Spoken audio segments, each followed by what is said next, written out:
Welcome dear. So will start with the topic current electricity. हमने start कर दिया है पिछले वीडियो में ऑलरेडी। तो ड्रिफ्ट वेलोसिटी से हम स्टार्ट करेंगे। What is drift velocity? Drift velocity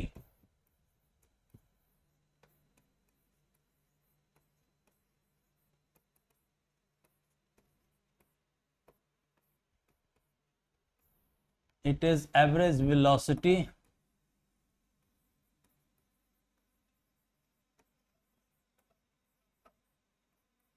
with which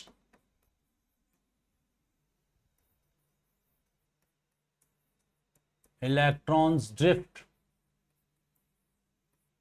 in a conductor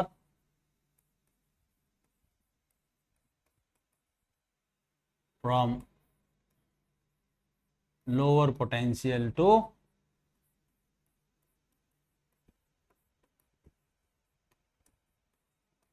higher potential.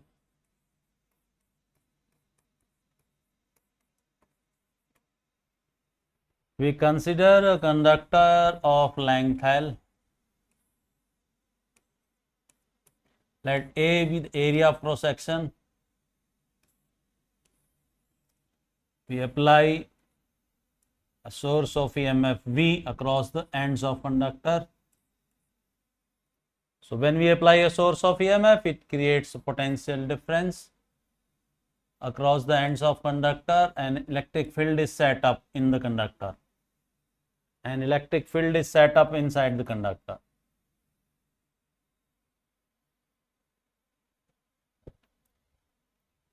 L be the length of conductor, A be area of cross section. Let N be the number of electrons present in the conductor.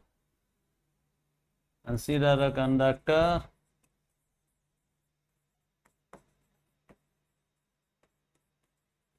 of length L, area of cross section A,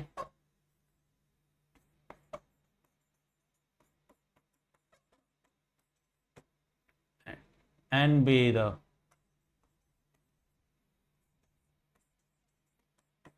number of electrons present in it, present in the conductor. जब तक हमने source of EMF नहीं apply किया तो free electron जो इधर से उधर मूव कर रहे थे, रैंडम मोशन था। पिछले वीडियो में आपको बताया कि फ्री मोशन जो रैंडम मोशन है इलेक्ट्रॉन का due to thermal energy, even at room temperature ही इलेक्ट्रॉन अपने पेरेंट एटम से बाहर आ जाते हैं। तो किसी कंडक्टर की वायर में इलेक्ट्रॉन फ्रीली मूव करते हैं तो रैंडम मोशन उनका नेट जीरो हो जाता है। Thermal velocity let U1, U2, UN be the thermal velocities of electron. जब तक आपने सोर्स ऑफ ईएमएफ नहीं अप्लाई किया उसके एंड्स के क्रॉस, तो ये उसकी थर्मल वेलोसिटी, तो एवरेज थर्मल वेलोसिटी जीरो क्यों आ गई कि एक का इफेक्ट दूसरे ने कैंसल कर दिया, ये आ गई जीरो। नहीं तो आप बोल सकते थे ना कि copper wire, even if there is no potential difference applied across the ends of copper wire और एनी अदर मेटेलिक वायर, उसमें करंट होना चाहिए सर, इलेक्ट्रॉन फ्लो कर तो रहे हैं थर्मल वेलोसिटी के कारण, तो वो नेट जीरो हो जाता है रैंडम मोशन के कारण, क्योंकि उनको एक डेफिनेट डायरेक्शन नहीं मिलती। So when a source of EMF is applied across the ends of conductor, when a source of EMF is applied, source of EMF is applied across the ends of conductor,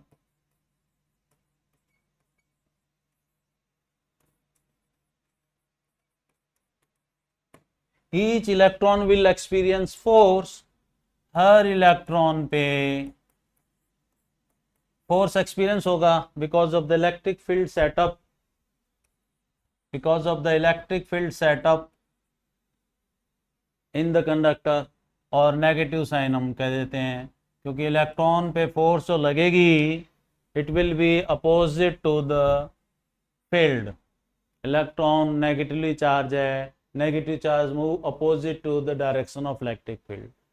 तो हर एक electron पे इतनी force लगेगी, force होगी तो भाई acceleration भी होगा। नेगेटिव साइन खाली डायरेक्शन के लिए है, ये एक्सेलरेशन आपके पास इलेक्ट्रॉन पे ये आ जाएगा। वेक्टर फॉर्म में लिखेंगे तो आप ऐसे लिख देंगे, और खाली और मैग्नीट्यूड की टर्म में लिखेंगे तो आप ऐसे लिख देंगे। अब हर एक इलेक्ट्रॉन पे जो n इलेक्ट्रॉन थे, जब तक आपने सोर्स ऑफ ईएमएफ नहीं अप्लाई किया था, इलेक्ट्रिक फील्ड नहीं अप्लाई हुआ था, उनका individual velocity u1 u2 un आ रही थी। अलग अलग हम क्यों ले रहे हैं? क्योंकि टाइम पे एक डायरेक्शन में तो जा नहीं रहे वेलोसिटी। तो हर एक इलेक्ट्रॉन जिसकी initial velocity u1 u2 un थी, फाइनली उनकी वेलोसिटी एक इलेक्ट्रॉन की जो जिसकी u1 थी उसकी v1 हो जाएगी, u1 प्लस a t1 आ जाएगा। v2 जिसकी u2 थी उसकी v2 हो जाएगी, a t2 आ जाएगा, एंड सो ऑन। जिसकी un थी vn हो जाएगी, un प्लस a tn आ जाएगा। Where t1 t2 and tn are known as relaxation time। Relaxation time तो collision between two successive collision जो होता है, relaxation time, time between two successive collision को हम रिलैक्सेशन टाइम बोलते। तो ये time between two successive collision है, क्योंकि इलेक्ट्रॉन जो मूव कर रहे हैं, whole wire is filled with the electron, motion of the electron is not smooth, वो चलता रहता है, टकरा के पाथ चेंज कर रहा है, फिर फील्ड उसको अपनी डायरेक्शन में ले जाता है। तो लगातार बम्बार्डमेंट, लगातार कोलिजन होता रहता है, गेन करेगा, टकराएगा, वेलोसिटी जीरो होगी, फिर क्योंकि इलेक्ट्रिक फील्ड पीछे से पुश कर रहा है, फिर वो एक्सेलरेट कर लेगा। तो वो t1 t2 उनका रिलैक्सेशन टाइम है। Time between two successive collision को हम रिलैक्सेशन टाइम बोलते हैं। तो फील्ड लगाने से हर एक इलेक्ट्रॉन की वेलोसिटी चेंज हो गई। मैंने इसको वर्ड बोला एवरेज वर्ड, क्यों बोला कि यहाँ से यहाँ तक जाते वक्त उनकी वेलोसिटी रैंडम रहेगा, वो चेंज होता रहेगा, एक ही टाइम पे सारे एक ही तरफ नहीं जा रहे हैं। तो उसका हम एवरेज वेलोसिटी कैसे लेते हैं? वीडी को जो अगर हम एवरेज लेंगे एन इलेक्ट्रॉन का, it is average velocity v1 plus v2 and vn upon n आपके पास आ जाएगा। vd की जब आप वैल्यू उससे रखेंगे, un प्लस a t1 हो जाएगा, u2 प्लस a t2 आपके पास आ जाएगा, and so one un plus a tn आपके पास हो जाएगा, अपॉन n हो जाएगा। इसमें जब vd लेंगे आप तो u1 प्लस u2 एक आप ये इक्वेशन लिखेंगे, और a t1 plus a t2 and so on a tn by n आपके पास आ जाएगा। ये आपने इक्वेशन 1 का यूजिंग इक्वेशन 1 0 लिख दिया। एवरेज थर्मल वेलोसिटी तो 0 आई थी भाई। vd आपके पास क्या आ गया? a t1 प्लस t2, इसको हम a tau, where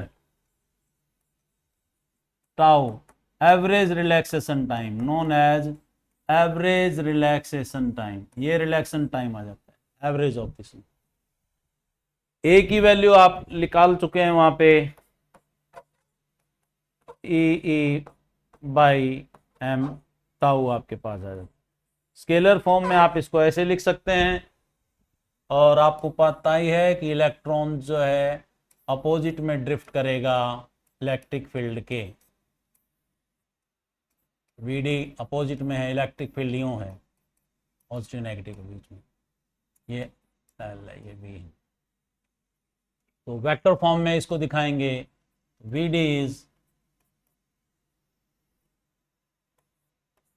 A by M tau आपके पास आ जाएगा, negative drift velocity electric field पे डिपेंड कर रहा है, रिलैक्सेशन टाइम पे, और ये अब आपको मालूम ही है E क्या है, as E is equal to V by L. V is potential difference across the ends of the conductor, L length of the conductor. Therefore आप VD को AE V बाई ML भी लिख सकते हैं स्केलर फॉर्म में. ये drift velocity इस तरीके से भी लिख सकते हैं आप. ये बोर्ड में आपसे क्वेश्चन पूछे गए हैं ड्रिफ्ट वेलोसिटी पे. क्या क्या क्वेश्चन पूछे गए हैं. पहला क्वेश्चन है कि if potential difference across the ends of the conductor is increased to twice and length of the conductor reduced to half, how will it affect its drift velocity? If potential difference across the ends of conductor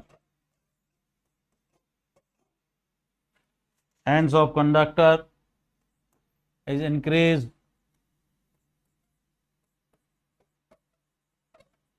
to twice of initial and length reduced to half, length of the conductor reduced to half, how will it affect its drift velocity? How will it affect its drift velocity?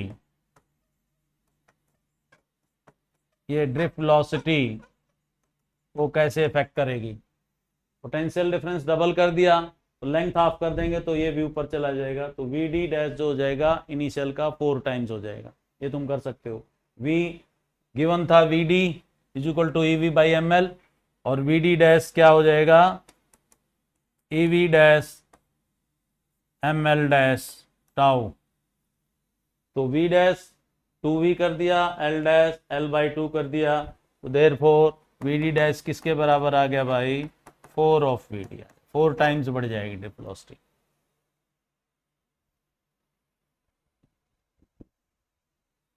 एक question ये आएगा. दूसरा, how will it affect the temperature? If temperature of conductor is increased, how will it affect? ये सारे board के question हैं. If temperature of a conductor is increased,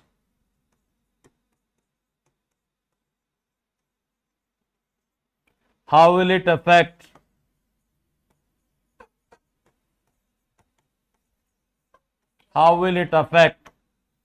its drift velocity?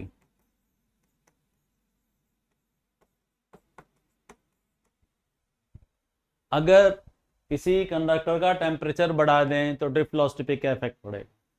अरे भाई टेम्परेचर बढ़ाएंगे तो क्या होगा भाई, इलेक्ट्रॉन की एनर्जी बढ़ जाएगी. टेम्परेचर बढ़ाएंगे तो एनर्जी बढ़ जाएगी, तो बम्बार्डमेंट फास्ट होगी तो रिलैक्सेशन टाइम घट जाएगा. On increasing temperature relaxation time will reduce, क्योंकि जो कोलिजन है वो फास्ट होगा, रिलैक्सेशन टाइम घट जाएगा. तो on increasing relaxation time will decrease, so drift velocity will decrease. क्योंकि यहाँ पे आपके पास drift velocity directly proportional to relaxation time आ गया. तो रिलैक्सेशन टाइम घटेगा टेम्परेचर बढ़ाने से, तो ड्रिफ्ट वेलोसिटी घटेगी. V D directly proportional to tau आ गया अगर हम एम एल सारे कांस्टेंट रखते हैं तो ये ड्रिफ्ट वेलोसिटी पे क्वेश्चन पूछे जाते हैं. एक और क्वेश्चन इसमें आता है, ड्रिफ्ट वेलोसिटी 1 mm पर सेकेंड, बहुत कम आती है, 10⁻⁴ मीटर पर second. Drift velocity is so less, then how it is possible that as we switch on light goes on immediately? कोई बल्ब है इमीडिएटली ऑन हो जाता है या ट्यूब है इमीडिएटली ऑन हो जाता है ड्रिफ्ट वेलोसिटी इतना कम होते हुए भी. तो आपको ये बात बताना है कि as we switch on the circuit, जैसे ही हम स्विच को प्रेस करते हैं पूरी वायर इलेक्ट्रॉन से भरी हुई है. So it is not the electron which move to the filament of the bulb. वो इलेक्ट्रॉन मूव करने से बहुत पहले एक वेव पहुंच जाती है उसको, क्योंकि पूरी वायर जो है इलेक्ट्रॉन से भरी हुई है. तो N EM wave is set up along the wire which travel with the speed of light which reach to the filament of the bulb much earlier than the actual electron does. एक electron उसके filament तक पहुंचेगा तभी कोई तो light तो ना on होगी. ये पूरी वायर भरी हुई है इलेक्ट्रॉन से. जैसे हम स्विच को ऑन करते हैं वो डिस्टरबेंस क्रिएट हो जाती है जिसको EM वेव बोलते हैं, which travel with the speed of light और it reaches to the filament of the bulb much earlier than the electron does. तो इलेक्ट्रॉन जब तक वहां पहुंचेगा उससे बहुत पहले वेव पहुंच चुकी, क्योंकि पूरी वायर जो है इलेक्ट्रॉन से भरी हुई है. तो ये ड्रिफ्ट वेलोसिटी के बारे में या ड्रिफ्ट स्पीड के बारे में आपके पास क्वेश्चन आज तक आए हुए हैं. डेरिवेशन ऐसे आएगी आपके पास. अगली डेरिवेशन है relation between current and drift velocity. Relation between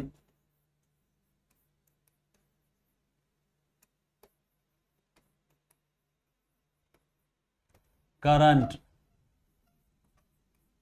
and drift velocity.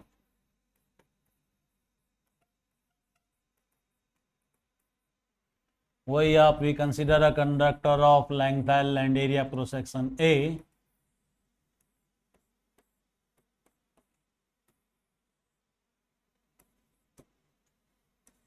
L be the length of conductor. Consider a conductor of length L and area of cross section A.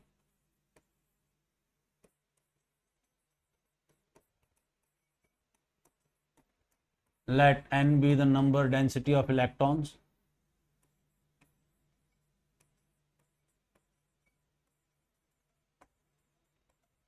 Density of electrons. Number density means number of electron per unit volume. तो जब हम when we apply a potential source of EMF V across the ends of conductor, electron drift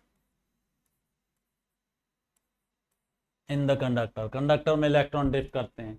number of electron निकाल लें आप.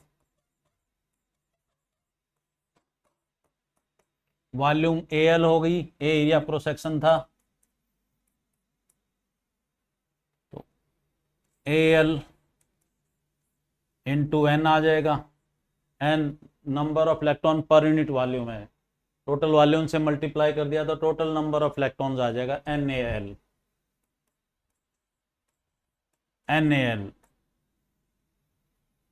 सो total charge क्या आ जाएगा? Net charge flowing in a given time t time में number of electron into charge on electron NaLe. तो I क्या होता है भाई? Q by T. T is the time taken by the electron to reach from negative to positive end. तो आपको पता ही है ड्रिफ्ट वेलोसिटी अभी हमने निकाला है, तो I क्या आ जाएगा? Q की value NaLe L by Vd. Because time क्या हो गया? टोटल डिस्टेंस ने वी एल कवर किया है, Vd एवरेज स्पीड आ जाएगी, एवरेज वेलोसिटी ड्रिफ्ट वेलोसिटी, तो टाइम आ जाएगा L अपॉन Vd. तो देयरफॉर ये आपके पास बोर्ड में डेरिवेशन आ जाती है I is equal to NeAL Vd. By L करेंगे तो L से L कैंसिल हो गया, तो I आपके पास आ जाएगा NeA Vd. All these are constant. Number density किसी गिवन कंडक्टर की कांस्टेंट होती है, electron charge on electron constant, area cross section constant है, तो I directly proportional to Vd आपके पास आ जाता है. I directly proportional to Vd. How will it affect the temperature if temperature of a, और कैसे इसमें क्वेश्चन बनेंगे देखो, ये सिंपल सा 3 नंबर की डेरिवेशन बोर्ड में आपके पास आती है। और इसमें क्वेश्चन क्या बना लेते हैं, आए हुए भी हैं। If temperature of a conductor is increase, if temperature of a conductor is increased,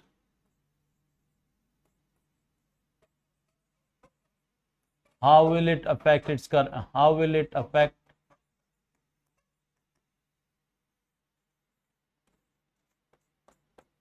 current flowing through a conductor?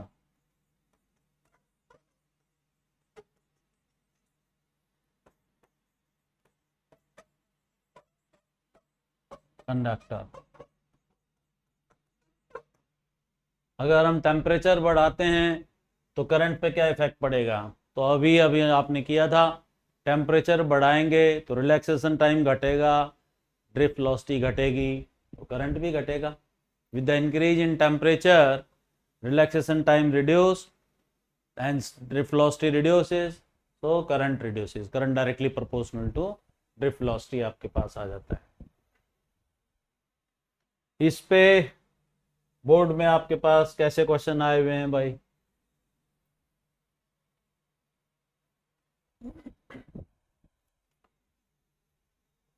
two conductors X and Y are connected in series.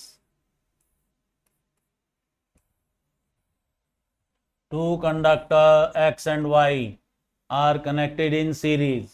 ये बोर्ड का क्वेश्चन है, 3 नंबर में आया हुआ था ये। Two conductors X and Y are connected in series.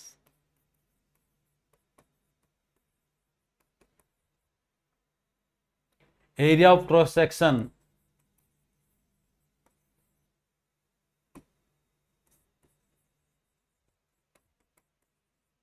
of Y is 3/2 times of that of X, and number density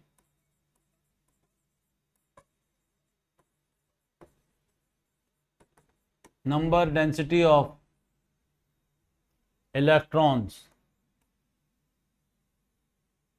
in X is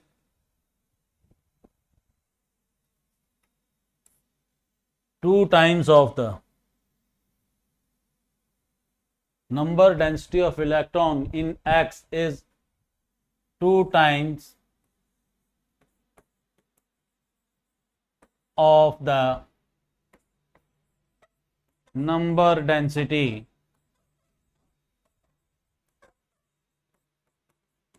of electrons in Y. Compare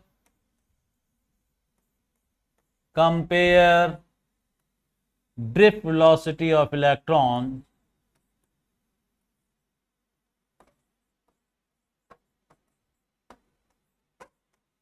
in the two, in X and Y.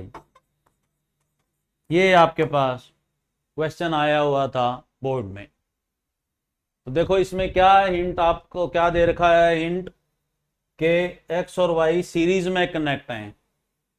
Hint क्या है, X and Y are connected in series. तो आप solution कहां से लेके चलेंगे, पूरा पढ़ें आप ये, कनेक्टेड इन सीरीज। तो सीरीज में भाई क्या सेम रहता है, करंट सेम रहता है, current remain same in series. तो आप कहां से स्टार्ट करेंगे, आप यहां से स्टार्ट करेंगे, I X is equal to I Y,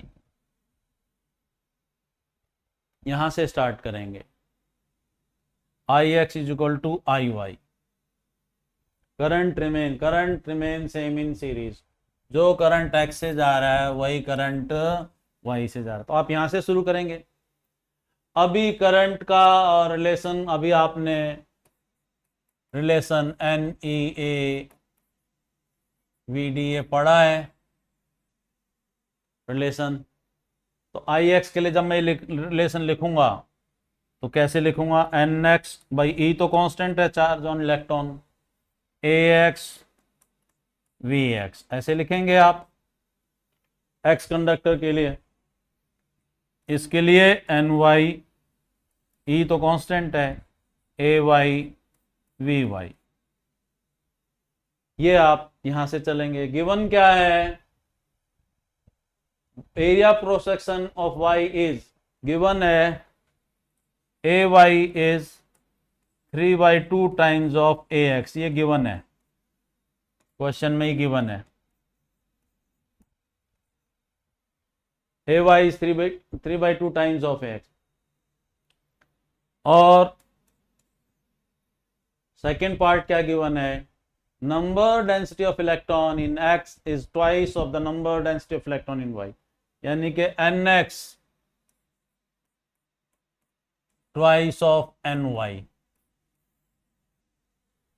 तो ये वैल्यू रख दें आप, तो क्या आ जाएगा, एन एक्स को मैं जब यहाँ पे वैल्यू इक्वेशन 1 में ये वैल्यू रखता हूँ, इक्वेशन 1 में N X twice of N Y electron, इसको ए एक्स यूं कहीं लिख देंगे, ये वी एक्स हो जाएगा, एन वाई ई, ए वाई क्या है 3/2 टाइम्स ऑफ ए एक्स, और ये आपके पास वी वाई आ जाएगा। देखिए आप कैंसिल कर दें, N Y E A X cancel हो जाएगा, so V X is 3/4 of V Y, और V X upon V Y is 3/4। इस तरीके से आप कंपेयर कर सकते हैं। तो ये आपके पास इस टाइप के क्वेश्चन आएंगे। जो हमने ये दो रिलेशन निकाले हैं, इसी से ही ओम्स लॉ का डेरिवेशन भी हो जाएगा। From derivation of Ohm's law हम 10th में पढ़ चुके हैं। ओम्स लॉ इन दो रिलेशन से जो आपने वीडी और करंट के लिए निकाला, ओम्स लॉ का डेरिवेशन भी हो जाएगा। Derivation of Ohm's law,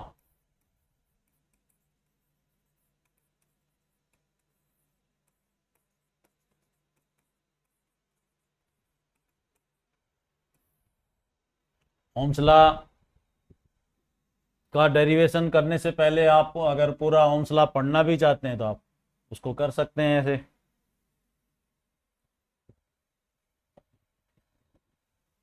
Ohm's law अगर पूरा बोलना चाह रहे हैं आप तो उसको ड्राइव कर लेंगे हम उससे, दो रिलेशन से। Ohm's law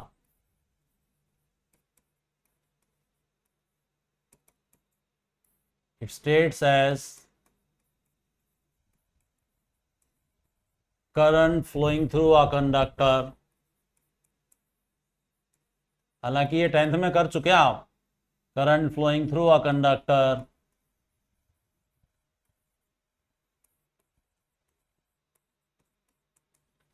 is directly proportional to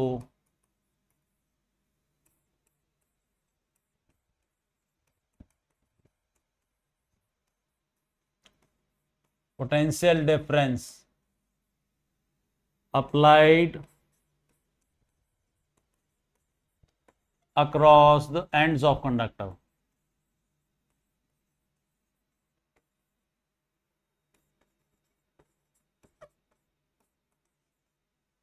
provided physical conditions। कौन सी होती हैं फिजिकल कंडीशन, मैकेनिकल स्ट्रेस हो गया, टेम्परेचर, प्रेशर, ये एक्सेट्रा रिमेन्स कांस्टेंट।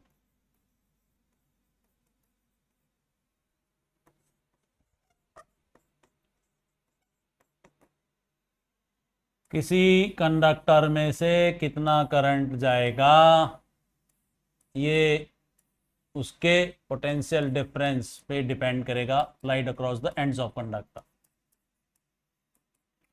तो ये आप 10th में कर चुके हैं, I directly proportional to V और V directly proportional to I. कितना करंट फ्लो करेगा ये। Proportionality sign is removed by a constant where R is known as resistance,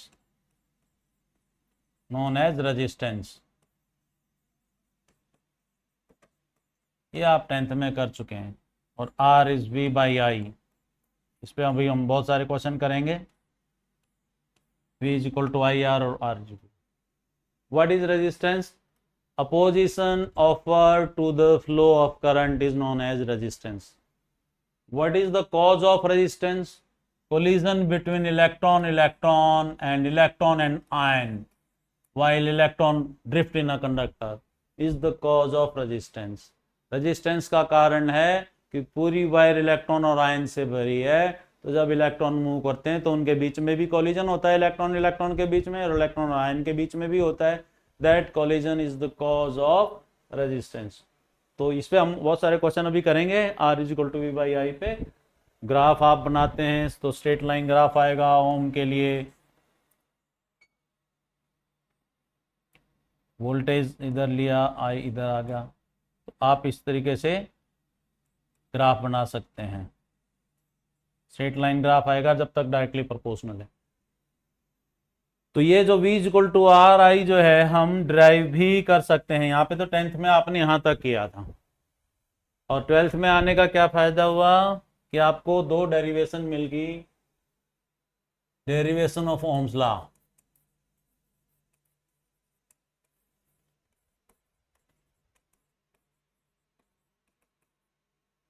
जब आप किसी कंडक्टर पे एक सोर्स ऑफ EMF अप्लाई करते हैं,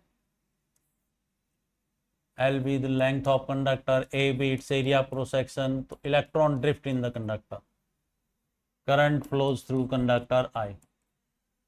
तो आपको पता है हमने डेरिवेशन कर लिया है from VD is equal to EE by M tau, और ये हम डेरिवेशन कर चुके हैं ड्रिफ्ट वेलोसिटी की। VD is equal to EV by ML tau, ये कर चुके हैं। एक तो ये डेरिवेशन कर चुके हैं हम, एंड अभी फ्रेश हमने कौन सा किया, I is equal to NEAVD। So I is equal to NEAVD की आप वैल्यू रख दें EV by ML tau. So I is NE square A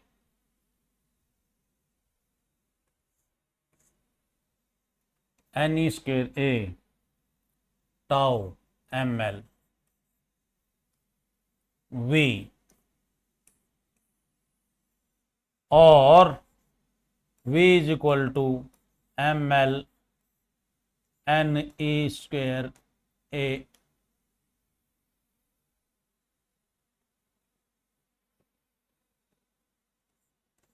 ML NE square A tau I. All these are where or IR, where R is equal to ML over NE square A tau is a constant known as resistance.